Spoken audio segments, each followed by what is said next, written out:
The sky turned black on a Tuesday morning. Not from clouds or storms, but from ships. Thousands of them. They blocked the sun over every major city on Earth. People stopped in the streets and looked up. Children pointed. Old men remembered stories their grandfathers told about wars long ago, but nothing in human history had prepared them for this. Admiral Park Tae-ho stood on the observation deck of the orbital station and watched the alien fleet spread across space like a dark stain. He was 62 years old. He had fought in 3 colonial wars. He had buried friends and enemies alike, but his hands had never shaken like they did now. "How many?" he asked quietly. 3,412 ships, sir," his aide replied. The Black Armada. All of it. The Valoran Dominion had ruled the galaxy for 10,000 years. They had conquered 800 species. They had burned worlds that resisted and enslaved those that surrendered. Humanity had known about them for 2 centuries, ever since the first contact. The Valorans had looked at humans the way a man looks at ants, beneath notice, beneath concern, until now. The message came at exactly noon, broadcast to every screen on Earth. The face that appeared was not human. Commander Torval of the Valoran Empire was 8 feet tall, covered in dark scales, with eyes like burning coal. His voice was deep and cold. "People of Earth," he said, "your time of freedom has ended. The Dominion claims this world and all who live upon it. You have 72 hours to surrender. Destroy your weapons. Dissolve your governance. Kneel before the Dominion, and you will be permitted to serve. Resist, and you will burn. There will be no negotiation. There will be no mercy. Choose wisely." Screens went dark. For a moment, the world was silent.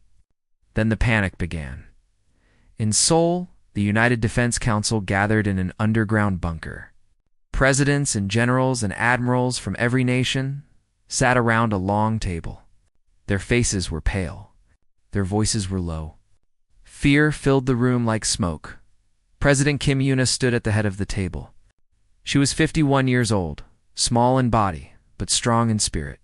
She had been a soldier before she was a politician. She had scars on her back that she never showed anyone. "They want us to kneel," she said.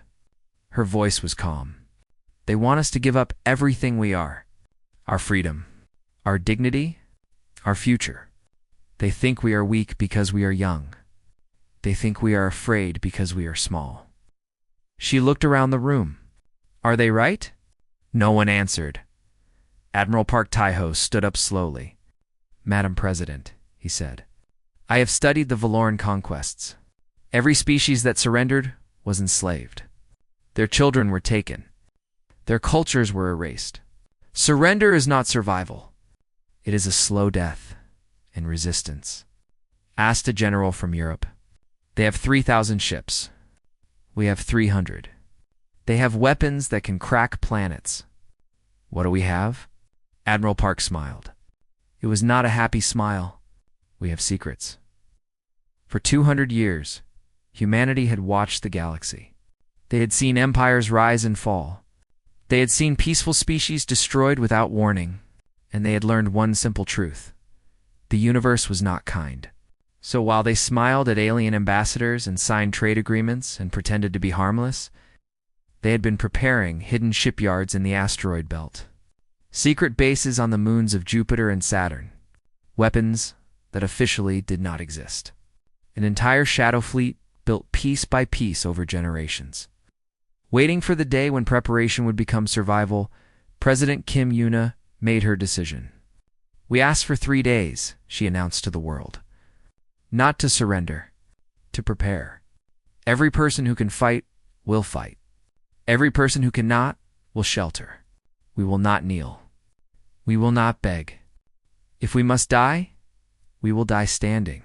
Across the earth, something changed. The panic faded. In its place came something older and fiercer.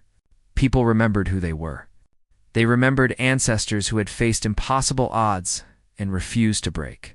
They remembered that humans had crawled out of caves and crossed oceans and reached for the stars. They had never been the strongest or the fastest or the smartest, but they had never, ever given up. On the dark side of the moon, Dr. Choi Min-ho received a message marked with the highest security clearance. He was 43 years old, thin and tired-looking, with glasses that were always dirty. He had spent 15 years working on theoretical physics in a laboratory that officially did not exist, Project Ember. He had hoped it would never be needed. He had prayed that the equations would stay on paper, that the weapon would remain a theory. But now the time for prayer was over. How long to activate it?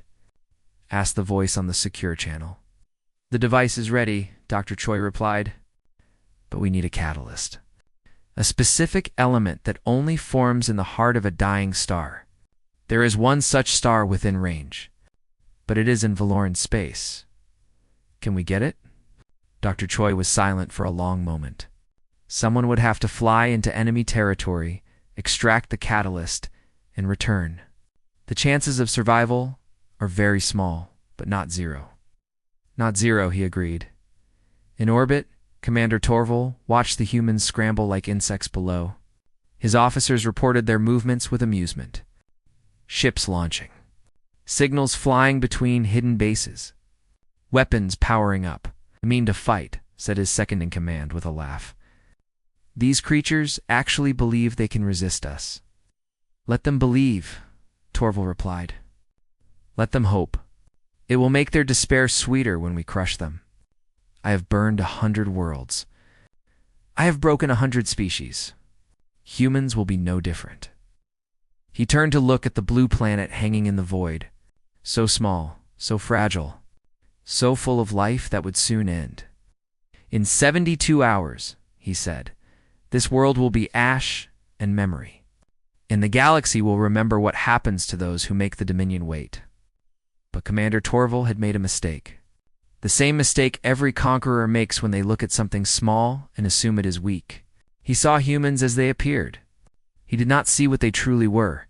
He did not know that somewhere in the asteroid belt, a woman named Shin Yunji was already plotting a course into enemy space. He did not know that in bunkers across Earth, soldiers were checking weapons and writing letters to families they might never see again. He did not know that in laboratories and shipyards and command centers, humans were doing what humans had always done. They were refusing to accept the impossible. The clock had started. 72 hours until the end of the world, or the beginning of something new. 48 hours remained. The Black Armada hung in space like a promise of death. Valoran scout ships flew close to Earth, scanning, watching, sending reports back to Commander Torval. They saw the human ships moving. They saw the weapons powering up, and they laughed. They have activated 300 vessels, reported a Valoran officer. Old designs. Weak shields. Limited weapons? Commander Torval did not even look up from his command throne. Let them play with their toys. When the time comes, we will sweep them aside like dust. But the Valorans only saw what the humans wanted them to see. They did not see the ships hidden in the shadows of asteroids. They did not see the weapons buried beneath the surface of moons. They did not see the true fleet. Waiting in the darkness, Admiral Park Tae-ho stood in the command center of the hidden base called Shadow Harbor, built into an asteroid in the belt between Mars and Jupiter. Around him, hundreds of officers worked at their stations. Screens showed the positions of every human ship, every weapon platform, every hidden asset. Status report, he said. Captain Lee Su-yang appeared on the main screen. She was 38 years old, with short black hair and calm eyes that had seen too much death. She commanded the stealth carrier Mugangwa, the most advanced ship humanity had ever built. It could move through space without being detected, appearing like a ghost from nowhere. The Mugangwa is in position, she reported. Drone swarms are ready. We have 1,200 autonomous fighters loaded and waiting. Colonel Beek. Another face appeared. Colonel Beek Jiho was a large man with a scarred face and hands like stone. He led the Iron Tigers, humanity's most elite soldiers. They were trained to fight in any environment, against any enemy. The Tigers are ready, he said. We have teams positioned on every orbital station. When the fighting starts, we will board their ships and take them from the inside. Admiral Park nodded. This was the human way. They could not match the Valorans in raw power. So they would fight with speed, with surprise, with tricks the aliens had never seen. They would turn the enemy's strength against them. But there was one more piece of the plan. The most important piece, and it required a miracle. On Luna Bay's, Commander Shin stood before her crew. There were 12 of them, pilots and engineers and soldiers. They were young. Most of them were not yet 30. They stood at attention, their faces serious, their eyes bright. "You know the mission?" she said. "We fly into Valoran space. We reach the dying star called Ember's Heart. We extract the catalyst that Dr. Choi needs. And we come home? What are our chances?" asked pilot Han Siwan. He was 26 years old. The youngest of them, with a smile that never seemed to fade. Commander Shin did not lie. "Small, the star is deep in enemy territory. We will have to pass through patrol zones. If we are detected, we will be hunted. The journey there will take 18 hours. The journey back, if we survive, another 18. That gives us very little margin for error. And if we fail," asked another crew member, "and Earth loses its best weapon, then we fight with what we have. And probably we lose." The room was silent. Every person there understood what they were being asked to do. They were being asked to fly into the heart of darkness with almost no hope of return. Han Siwen stepped forward. "Commander," he said, "I joined the fleet because I wanted to see the stars. I always knew the universe was dangerous. I always knew I might not come home." He smiled his endless smile. "But I never thought I would get a chance to do something that mattered this much. Whatever happens, I am honored to fly with you." One by one, the others nodded. No one stepped back. No one asked to leave. Commander Shin felt her heart fill with something she could not name. Pride, perhaps, or love. These were her people. These were humans. "Then let us go save our world," she said. The Ghost Wing launched from Luna Base at midnight. It was a small ship, built for speed and stealth, painted black to blend with the void. Within minutes, it had vanished into the darkness between stars. Back on Earth, President Kim Yuna addressed the world one final time before the battle. She stood in the ruins of the old United Nations building, surrounded by rubble and dust. Behind her, workers were loading supplies into underground shelters. "My friends," she said, "in 24 hours, our enemy will attack. They believe we will break. They believe we will run. They believe we will beg for mercy." She paused. Her eyes were hard. "They're wrong. We are the children of those who crossed deserts and oceans. We are the descendants of those who survived ice ages and plagues and wars. We have been knocked down 1,000 times, and 1,000 times we have stood back up. Tomorrow, we may die, but we will not die on our knees. We will not die begging. We will die with weapons in our hands and fire in our hearts. And if we are very lucky, if we fight hard enough and believe strong enough, we will not die at all. They came expecting sheep. They will find wolves." The broadcast ended. Across the world, people who had been afraid felt something change inside them. They looked at their families, their friends, their neighbors. They saw not weakness but strength, not despair but determination. In the Valoran flagship, Commander Torval received reports that human military activity had increased dramatically. Ships were moving. Weapons were charging. Communications were flying between hidden bases. "They are preparing to fight," his officer said with disbelief. "They actually mean to resist." Torval finally looked up. His burning eyes narrowed. "Good," he said. "I was worried this would be boring. Let them fight. Let them struggle. It will make our victory more glorious." But somewhere in the back of his mind, a tiny seed of doubt had been planted. No species had ever prepared this thoroughly for conquest. No species had ever seemed so ready to die rather than surrender. What did these humans know that he did not? 18 hours into her journey, Commander Shin saw Ember's Heart for the first time. It was a dying star, swollen and red, surrounded by clouds of gas and dust. beautiful and terrible. And somewhere in its heart was the catalyst that would save her world. "We are entering the extraction zone," she announced. "All hands, prepare for final approach." The ghost wing dove toward the dying star.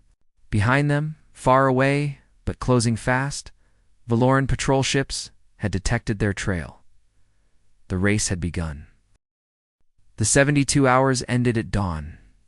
Commander Torval stood on the bridge of his flagship, the Dominion's Wrath, and gave the order he had given 100 times before: begin the conquest. 200 Valoran warships descended toward Earth. They flew in perfect formation, their weapons charged, their shields glowing. Each ship was a mountain of metal and fire, built to destroy worlds. The captains aboard them were confident. They had done this many times. They expected the humans to scatter like frightened animals. They did not expect what happened next. On the dark side of the moon, a door that had been hidden for 50 years opened. Behind it was a railgun 3 kilometers long, powered by reactors that had been charging for a decade. Lieutenant Yoon Haeon, a young intelligence officer who had been assigned to the weapon station, pressed the firing button. A bolt of pure energy crossed the space between the moon and Earth in less than a second. It hit the lead Valoran ship and tore through it like paper. The ship exploded in a ball of fire that blinded sensors across the fleet. Before the Valorans could react, more shots came. From Mars, from hidden platforms in the asteroid belt, from satellites that had pretended to be debris for years. In the first 60 seconds, 17 Valoran ships were destroyed. Commander Torval stared at his screens with disbelief. "Impossible," he whispered. But the humans were just getting started. From behind Jupiter's largest moon, Admiral Park Taiho's fleet emerged. Not 300 ships, as the Valorans had counted, but 600. The hidden fleet had joined the battle. They came at full speed, weapons blazing, formations tight. Admiral Park commanded, "Show them what humans are made of." The two fleets collided in a storm of fire and metal. Valoran ships were larger and stronger, but human ships were faster and more maneuverable. Human captains did things that Valoran tacticians had never seen. They flew their ships in patterns that seemed suicidal, weaving between enemy vessels, striking weak points, retreating before return fire could find them. Captain Li Suyang's carrier Muzhanghua released its drone swarms. 1,200 small fighters poured out like angry wasps. They were controlled by linked artificial intelligences, thinking faster than any living pilot could. They swarmed around Valoran ships, finding gaps in shields, exploiting weaknesses. Dying by the dozens, but destroying systems worth 100 times their cost. "What are these things?" screamed a Valoran captain as drones tore his engines apart. He never received an answer. Colonel Beek Jiho's Iron Tigers had already boarded his ship. The Tigers moved through Valoran corridors like ghosts of death. They wore powered armor that made them as strong as the aliens. They carried weapons designed specifically to kill Valorans, and they had trained for this moment their entire lives. Colonel Beek himself led the assault on a Valoran cruiser. He kicked down a door and found himself facing 5 Valoran soldiers, each twice his size. They raised their weapons. He moved faster. 3 seconds later, he stood alone among bodies. "Bridge secured," he reported, turning this ship's guns on its friends. Across the battle, captured Valoran ships began firing on their former allies. Confusion spread through the enemy fleet. They could not tell friend from foe. Their formations broke apart. Commander Torval watched the chaos with growing rage. This was not how conquests were supposed to go. Primitive species were supposed to break. They were supposed to flee. They were not supposed to fight like this. "Send in the full armada," he ordered. "All ships. Destroy them all." 3,000 Valoran warships advanced toward Earth, the sky filled with fire. Admiral Park Taiho saw the numbers on his screen and felt his heart grow cold. They had hurt the enemy. They had surprised them.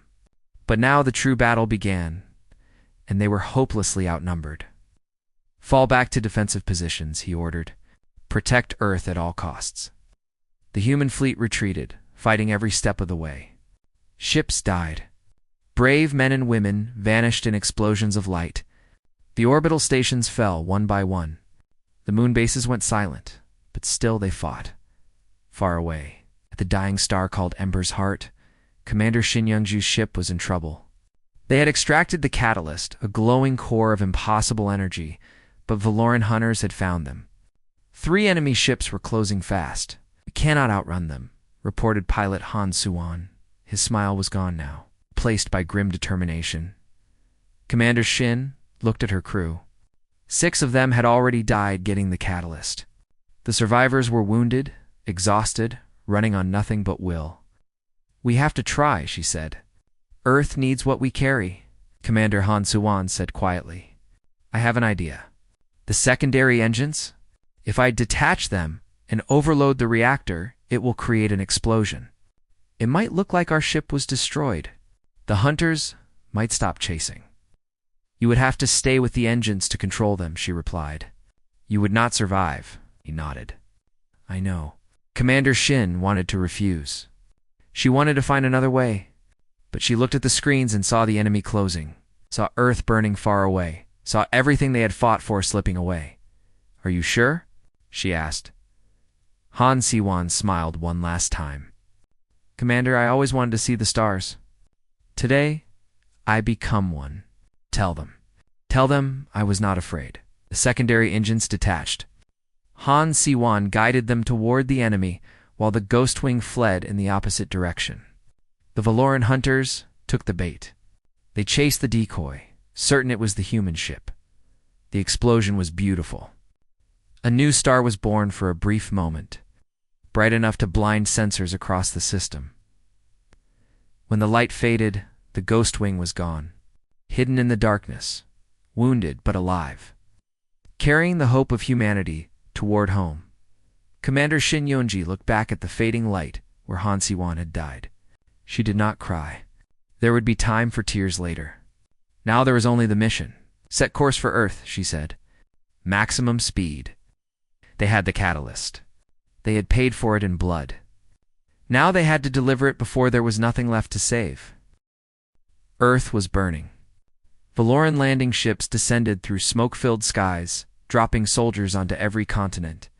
Cities that had stood for centuries fell in hours. The great towers of Seoul and Tokyo and New York crumbled under orbital fire. Rivers boiled. Forests turned to ash, but the humans did not surrender. Admiral Park Tae-ho's fleet had been reduced to less than 200 ships. They fought among the rings of Saturn, using the ice and rock as cover, striking at Valoran's supply lines. Dying slowly, but making the enemy pay for every meter of space. "We cannot hold much longer," his aide reported. "Ammunition is at 30%. Fuel at 40%. We have lost contact with Luna Command." Admiral Park looked out at the stars. Somewhere out there, Commander Shin Yonji was racing home with the catalyst. Somewhere out there, hope still existed. He just had to buy enough time. "Then we hold for 30% longer," he said. "Then 40%. Then we hold until we cannot hold anymore. That is what we do." On Earth's surface, the resistance had begun. Sergeant Nogiwan had been a schoolteacher before the invasion. She had taught history to children, told them stories of ancient warriors and forgotten heroes. Now she taught different lessons. How to build bombs from kitchen supplies. How to move through ruined cities without being seen. How to kill Valorans. Her resistance cell operated in the tunnels beneath what had once been Bisan. 300 fighters. Armed with stolen weapons and burning hatred, they struck at night, destroying supply depots, assassinating officers, vanishing before the enemy could respond. "We hit their fuel station tonight," she told her people. "Without fuel, their vehicles stop. Without vehicles, their soldiers walk. And soldiers who walk can be killed." A young fighter raised his hand. "Sergeant, they will retaliate. They always do. They will kill civilians." Nogiwan's face was hard. "I know, and it breaks my heart. But if we stop fighting, everyone dies anyway. If we keep fighting, some might live. I did not choose this war. But I will finish it." In a hidden hospital beneath the mountains, Medeksong Minji worked without rest. She had been awake for 3 days. Her hands were steady even when her body shook with exhaustion. Around her, wounded soldiers and civilians lay on beds made from debris, crying and bleeding and dying. "We need more antibiotics," her assistant reported. "More blood. More everything. And find more," Song Minji replied without looking up. She was stitching a wound on a child's leg, a little girl who had stopped crying hours ago. "Steal it. Trade for it. Make it if you have to. These people will not die because we gave up." The assistant nodded and ran off. Song Mingi finished the stitching and moved to the next patient. And the next. And the next. This was the human way. When everything was lost, they found more. When hope was gone, they created it. They were not the strongest species in the galaxy, but they might have been the most stubborn. In his flagship, Commander Torval was losing patience. 3 days had passed since the invasion began. By now, every other species would have surrendered. Their leaders would have begged for mercy. Their soldiers would have thrown down their weapons, but the humans kept fighting. In space, on land, in the ruins of their cities and the depths of their oceans, they fought with ships and guns and knives and bare hands. They fought when they were wounded. They fought when they were dying, Nuff Torval growled. If they will not surrender, they will be erased. Begin orbital bombardment of civilian centers. Start with their largest cities. Kill 10 million, and perhaps the rest will learn. His officers exchanged glances. Commander 1 said carefully, "The Dominion's laws forbid targeting civilians before resistance ends. The other species will see. They will question our methods." Torval rose from his throne. He was enormous, terrifying, a creature born for war and death. He walked to the officer who had spoken and grabbed him by the throat. "The other species will see humans burn," he said, "and they will remember what happens to those who resist. Laws are for the weak. Victory is for the strong." He crushed the officer's throat and dropped the body. "Anyone else have concerns?" Silence answered him. Begin bombardment. The first city to die was Mumbai. 20 million people, gone in a flash of light. Then Shanghai. Then Cairo. Then Berlin. Across the galaxy, other species watched in horror. The Valorans had always been cruel, but this was something new. This was extermination. And if it could happen to humans, it could happen to anyone, in a hidden research station called Prometheus. Buried deep beneath the ice of Antarctica, Dr. Choi Min-ho received word that Commander Shin Young-ji had entered the solar system. She was wounded, her ship was damaged, and half her crew was dead. But she had the catalyst. "How long until she arrives?" he asked. 6 hours. Dr. Choi looked at the weapon before him. Project Ember was not just a bomb. It was a broadcast system. When activated, it would send a signal to every corner of the galaxy, carrying a message that could not be blocked or ignored. A message that would change everything. "We may not have 6 hours," he said quietly. His assistant engineer Kwandoyan looked up from his console. "Then we prepare everything else. When the catalyst arrives, we will be ready to activate immediately. Not 1 second will be wasted." They worked in silence, racing against time, praying that Earth would survive long enough for hope to arrive in her bunker beneath the ruins of Seoul. President Kim Yoon-ah received reports of the bombardment. Each city destroyed was a knife in her heart. Each death was a weight on her soul. She had ordered this resistance. She had told her people to fight. Now they were dying by the millions. "Madame President," her aide said gently, Perhaps it is time to consider ... surrender." She shook her head. "If we surrender now, everyone who died will have died for nothing. If we surrender now, every species in the galaxy learns that resistance is useless, that the Dominion cannot be fought." She stood and walked to a screen showing the stars. Somewhere out there, a tiny ship carried their last hope. "Send word to all forces," she said. "Hold the line. Dawn comes. It must come." Lieutenant Yoon Hyan, working at a damaged communications array, intercepted something that made her blood freeze. Valoran Command Communications. Unencrypted, arrogant, assuming no one was listening, The other species in the Dominion were not loyal. They were slaves, kept in line by fear, and that fear was cracking. Reports of unrest on a dozen worlds, whispers of rebellion, questions about why the mighty Dominion was struggling against a single primitive species. She sent the information to Admiral Taiho with a single note. They are afraid, not of us, of what we represent. The Admiral read the message and smiled grimly. If they could just hold on a little longer, if they could just show the galaxy that resistance was possible, the stars would burn, one way or another. Commander Shinyonji's ship crashed on the ice of Antarctica at 3 a.m.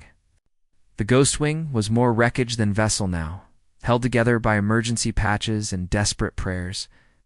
Of the 12 crew members who had started the mission, only 5 remained alive. Dr. Choi Minho was waiting at the crash site with a team of engineers.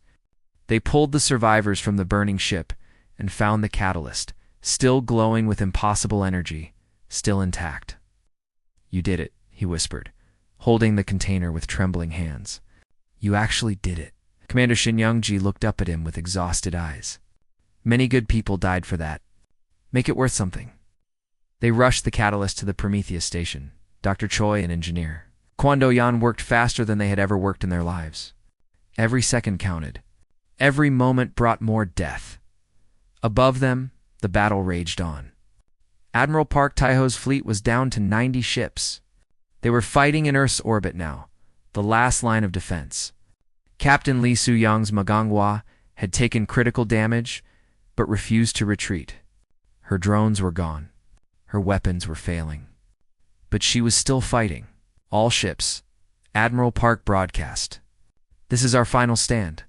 Everything we are, everything we have ever been, comes down to this moment. Fight not for victory. Fight for time. Fight for the people below who are counting on us. Fight for the future we may never see." Ships that should have fled charged forward. Captains who should have surrendered rammed their vessels into enemy hulks. Humans died by the thousands, but they took Valorans with them in the Prometheus station. Dr. Choi Minho inserted the catalyst into Project Ember. The machine hummed to life. Lights flickered. Power surged through ancient systems. "Ready to broadcast," Engineer Kwon reported. Dr. Choi looked at the message they had prepared. Images of humans fighting. Images of resistance. And a simple declaration that would be heard across every inhabited world in the galaxy: activate. The signal exploded outward at the speed of light. It reached the Valoran fleet in seconds. It reached the occupied territories in hours. It reached the far edges of the Dominion in days. And wherever it touched, something changed. On a world called Theron, where blue-skinned people had served the Dominion for 5,000 years, workers in a factory saw humans fighting impossible odds. They saw soldiers charging into certain death rather than surrender. They saw a species that simply refused to break. An old worker turned to his companions. "If they can fight," he said slowly, "why cannot we?" That night, the factory burned. The Valoran overseers were thrown from the walls. On a world called Meridian, where 4-armed giants had been slaves since before human history began, the broadcast played on every screen. The giants watched in silence. Then one of them, a female named Cora, who had lost 3 children to Dominion cruelty, picked up a piece of metal and walked toward the nearest Valoran garrison. Others followed, on 12 worlds. Then 20, then 50. Rebellions ignited. Species that had forgotten the meaning of freedom remembered. Slaves who had never known anything but chains discovered rage. The Dominion, which had ruled through fear for 10,000 years, suddenly found that fear cutting both ways. Commander Torval received reports of the uprising with disbelief. "Impossible," he said. "They are broken. They have been broken for millennia." The human broadcast, his surviving officer explained. "They have seen humans resist. They believe resistance is possible now. Then we will show them it is not. We will destroy Earth completely. We will kill every human, and then we will crush these rebellions one by one."